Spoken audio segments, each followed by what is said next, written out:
എല്ലാവർക്കും എൻ്റെ പുതിയ വീഡിയോയിലേക്ക് സ്വാഗതം. ഇന്ന് ഞാൻ ഇവിടെ ഉണ്ടാക്കാൻ പോകുന്നത് ഒരു പൊട്ടറ്റോ ഫ്രൈ ആണ്. ഇത് സാധാരണ നമ്മൾ ഉരുളക്കിഴങ്ങ് മെഴുക്കുവരട്ടിയല്ല, ഇത് സ്പെഷ്യലായിട്ടാണ് നമ്മളിത് ഉണ്ടാക്കിയെടുക്കുന്നത്. ഉണ്ടാക്കിയെടുക്കാൻ വളരെ എളുപ്പമാണ്. കുട്ടികൾക്ക് സ്കൂളിൽ കൊടുത്തുവിടാനും അടിപൊളി ഒരു ഐറ്റമാണ്. നമുക്കിതെങ്ങനെ ഉണ്ടാക്കുന്നത് എന്ന് നോക്കിയാലോ. ഇവിടെ ഞാൻ 3 ഉരുളക്കിഴങ്ങ് തൊലി കളഞ്ഞെടുത്തിട്ടുണ്ട്. ഇത് ഒത്തിരി വലിപ്പമുള്ള ഉരുളക്കിഴങ്ങല്ല, മീഡിയം വലിപ്പത്തിലുള്ള ഉരുളക്കിഴങ്ങാണ്. വലിയ ഉരുളക്കിഴങ്ങാണ് 2 ഉരുളക്കിഴങ്ങ് എടുത്താൽ മതിയേ.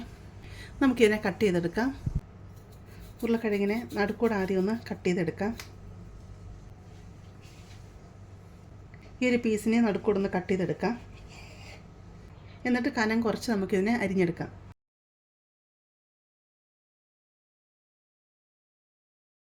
ഞാൻ ഈ ഒരു കനത്തിലാണ് ഇത് അരിഞ്ഞെടുത്തിരിക്കുന്നത്. ഒത്തിരി കനം കൂട്ടി അരിഞ്ഞെടുക്കേണ്ട ആവശ്യമില്ല കേട്ടോ. ഒത്തിരി കനത്തിൽ അരിഞ്ഞെടുത്താൽ അത്ര ടേസ്റ്റ് കാണത്തില്ല. ഉരുളക്കിഴങ്ങെല്ലാം ഞാൻ ഇവിടെ അരിഞ്ഞെടുത്തിട്ടുണ്ട്. ഇത് വെള്ളത്തിലൊന്ന് കഴുകിയെടുക്കാമേ. ഇവിടെ ഞാൻ ഒരു പാൻ അടുപ്പത്ത് വെച്ച് കൊടുത്തിട്ടുണ്ട്. പാൻ ചൂടായി വരുമ്പോഴത്തേക്ക് ഒരു 3-4 ടേബിൾ സ്പൂൺ വെളിച്ചെണ്ണ ഇതിലോട്ട് ഒഴിച്ചു കൊടുക്കുക. എന്നിട്ട് തീ ഫുൾ കുറച്ച് വെക്കുക. ഇതിലോട്ട് 1.5 ടീസ്പൂൺ എരിവുള്ള മുളക് പൊടി ഇട്ട് കൊടുക്കുക. 1/2 ടീസ്പൂൺ കാശ്മീരി ചില്ലി പൗഡർ കൂടി ഇട്ട് കൊടുക്കുക. പൊടികൾ കരിഞ്ഞു പോകുമെന്നൊരു ഡൗട്ട് ഉണ്ടെങ്കിൽ തീ അങ്ങ് ഓഫ് ചെയ്യണേ.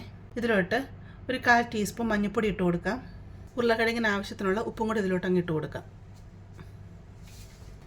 ഇത് നന്നായിട്ട് നമുക്കിതിനെ അങ്ങ് ഇളക്കിയെടുക്കാം. പൊടി കരിഞ്ഞു പോവില്ല കേട്ടോ. കരിഞ്ഞു പോയാൽ ഒരു കയ്പ്പ് ടേസ്റ്റ് ആയിരിക്കും. തീ കുറച്ച് വെച്ച് തന്നെ മസാല അങ്ങ് ഫ്രൈ ചെയ്തെടുക്കാം.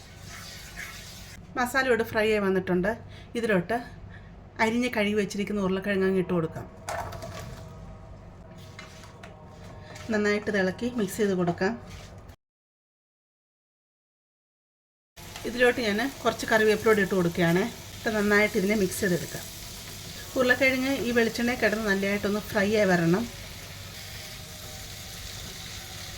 നമുക്കിത് അടച്ച് വെച്ച് ഒന്ന് വേവിച്ചെടുക്കാം. ഇത് വേവിച്ചെടുക്കുക എന്ന് പറഞ്ഞാൽ ഇതൊരു പകുതിയിൽ കുറച്ചും കൂടി ഒന്ന് വേവിച്ചെടുത്താൽ മതി. അതുവരെ നമുക്ക് ഇടയ്ക്കിടയ്ക്ക് ഇളക്കിയിട്ട് കൊടുത്ത് നമുക്കിതിനെ ഒന്ന് ഫ്രൈ ചെയ്തെടുക്കാമേ. നമുക്ക് തുറന്ന് നോക്കാം. ഉരുളക്കിഴങ്ങ് പകുതി മുക്കാൽ വരെ ഫ്രൈ ആയി വന്നിട്ടുണ്ട്.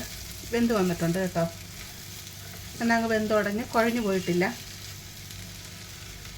ഇനി നമുക്ക് ഇതിലോട്ട് 2 ചീരകളുടെ ഇട്ട് കൊടുക്കാനുണ്ട്. ഒരു ചെറിയ സവാള ഇതുപോലെ ഞാൻ അരിഞ്ഞെടുത്തിട്ടുണ്ട്. വലിയ സവാളയാണ്, പകുതി സവാള എടുത്താൽ മതിയേ. അതങ്ങ് ഇതിലോട്ടങ്ങ് ഇട്ട് കൊടുക്കാം. അതുപോലെ 1/2 കപ്പ് തേങ്ങ ചിരുവീത് ഞാൻ എടുത്തിട്ടുണ്ട്.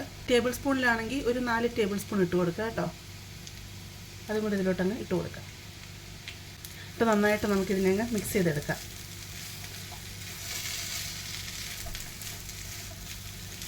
ഇനി നമ്മളിതിനെ അടച്ച് വെക്കത്തില്ല. ഈ സമയമൊക്കെ ഞാൻ തീ മീഡിയത്തിലിട്ട് കൊടുത്താണ് ഞാൻ ഇതിനെ വേവിച്ചെടുത്തത് കേട്ടോ. ഇതിലോട്ട് കുറച്ച് കറിവേപ്പിലൂടെ ഇട്ട് കൊടുക്കാം. എന്നിട്ട് നമുക്കിതിനെ ഇളക്കി ഫ്രൈ ചെയ്തെടുക്കാം. നിങ്ങളിതിനെ ഫ്രൈ ചെയ്തെടുക്കുന്ന സമയത്ത് എപ്പോഴും കുറച്ച് വിസ്താരമുള്ള ഫ്രൈ പാൻ എടുക്കണം കേട്ടോ. ഒത്തിരി അങ്ങ് തിക്കി അങ്ങ് ഇട്ട് കൊടുത്തു കഴിഞ്ഞാൽ ഇത് ഫ്രൈ ആയി വരാനായിട്ട് ഭയങ്കര ബുദ്ധിമുട്ടായിരിക്കേ. നിങ്ങൾ ഈ സമയത്ത് ഉപ്പ് നോക്കുക. ഉപ്പ് വേണമെന്നുണ്ടെങ്കിൽ ഉപ്പിട്ട് കൊടുക്കുക കേട്ടോ. തീ മീഡിയത്തിലിട്ട് കൊടുത്ത് ഇതുപോലെ ഇളക്കി നമുക്കിതിനെ നല്ല രീതിയിൽ ഫ്രൈ ചെയ്തെടുക്കാവുന്നതാണ്.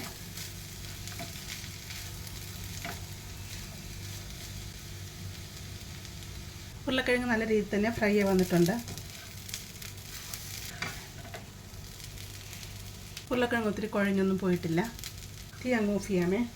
ഇത് നല്ല ടേസ്റ്റാണ് കേട്ടോ. കുട്ടികൾക്ക് സ്കൂളിൽ ചോറിൻ്റെ കൂടെ ടിഫിൻ ബോക്സിൽ കൊടുത്തു വിടാനും നല്ലൊരു പൊട്ടറ്റോ ഫ്രൈ ആണിത് കേട്ടോ. ഉണ്ടാക്കിയെടുക്കാൻ വളരെ എളുപ്പമല്ലേ.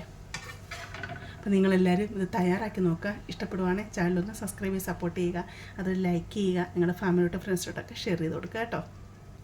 നമുക്കിനി ഒരു പുതിയ വീഡിയോ ആയിട്ട് അടുത്ത ദിവസം കാണാം.